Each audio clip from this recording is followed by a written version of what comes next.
নমস্কার। আজকের কবিতা সেই গল্পটা। এটি লিখেছেন কবি পূর্ণেন্দু পত্রী। আমার সেই গল্পটা এখনো শেষ হয়নি। শোনো, পাহাড়টা আগেই বলেছি ভালোবেসেছিল মেঘকে, আর মেঘ কিভাবে শুকনো খটখটে পাহাড়টাকে বানিয়ে তুলেছিল ২৬ বছরের ছোকরা, সে তো আগেই শুনেছ। সেদিন ছিল পাহাড়টার জন্মদিন। পাহাড় মেঘকে বললে, আজ তুমি লাল শাড়ি পরে আসবে।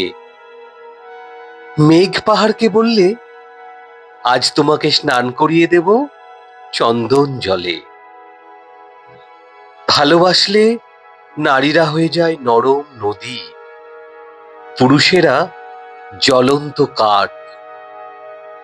সেইভাবেই মেঘ ছিল পাহাড়ের আলিঙ্গনের আগুনে, পাহাড় ছিল মেঘের ঢেউ জলে। হঠাৎ আকাশ জুড়ে বেজে উঠল ঝড়ের জগঝম্প।